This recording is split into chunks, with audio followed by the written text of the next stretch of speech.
Okay, so this is our initial approach to a patient assessment. So scene safety is essential with this one. So when we arrive to a job, this all stems from before we even get out of the vehicle to where we position the vehicle if it's an RTC. We may utilise the ambulance to protect us from oncoming traffic or anything else that could harm us. Also again for efficient egress. When we arrive to the patient, we're also going to have our standard precautions. So gloves, glasses and anything else we require pending the general impression of our patient.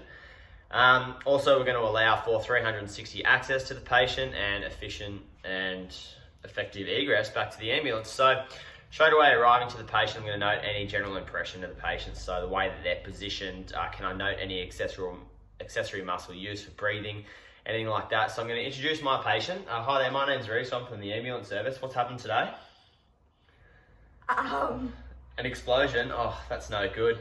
Okay, so there has been an explosion. So straight away, my mechanism of injury could be many things. We may have trauma, airway involvement, there may be burns, there may be chemicals, anything like that.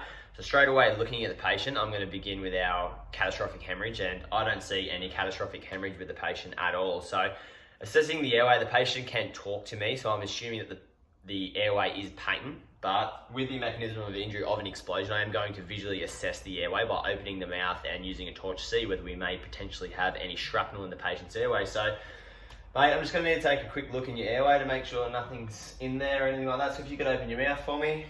So having a look around, I don't see anything in the patient's airway, and I also don't see the need for any suction as required. So, as discussed, I can see the patient sitting in the tripod position here. So assessing the patient's breathing, I'm going to look at rate, rhythm, effectiveness, any accessory muscle use, anything that may indicate that the patient is having struggled to physically ventilate. So, mate, I'm just going to take a quick listen to your chest here.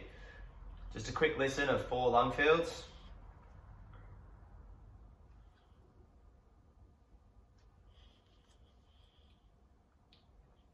Okay, so I have clear and equal entry bilaterally. Also, this may be a point to apply a non-rebreather mask purely due to the mechanism of action for some oxygenation. I don't see any cyanosis around the patient's lips, but we will apply 15 litres a minute of 100% oxygen via non-rebreather.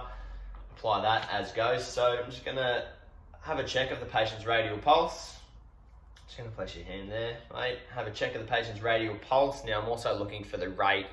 The effectiveness of the pulse, is it thready or is it strongly, which may indicate hypovolemic shock or cardiovascular compromise. I'm also going to take this opportunity whilst I have the patient's hand in my hand to have a look at the capillary refill, noting the time it takes. So I've got less than 2 seconds, which is a good sign. Also, whether the patient is clammy, looking at the patient's colour of their skin, their pallor, are they pale, are they diaphoretic?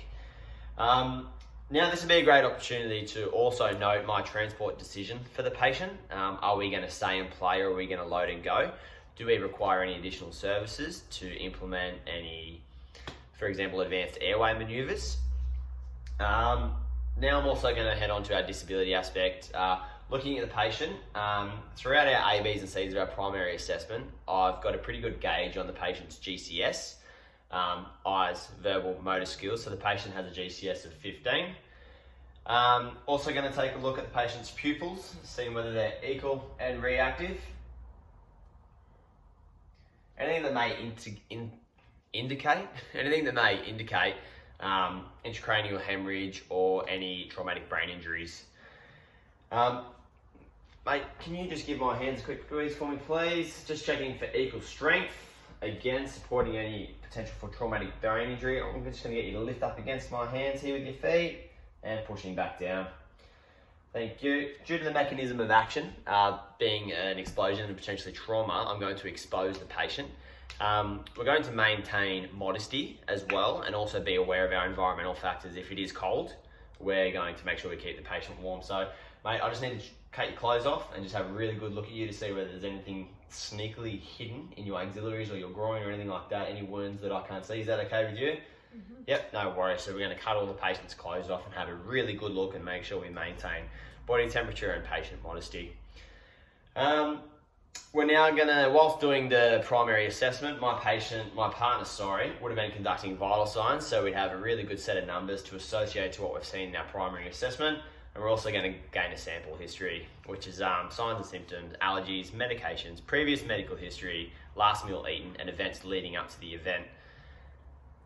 And that's our primary initial assessment for our tired patient. Thanks, mate.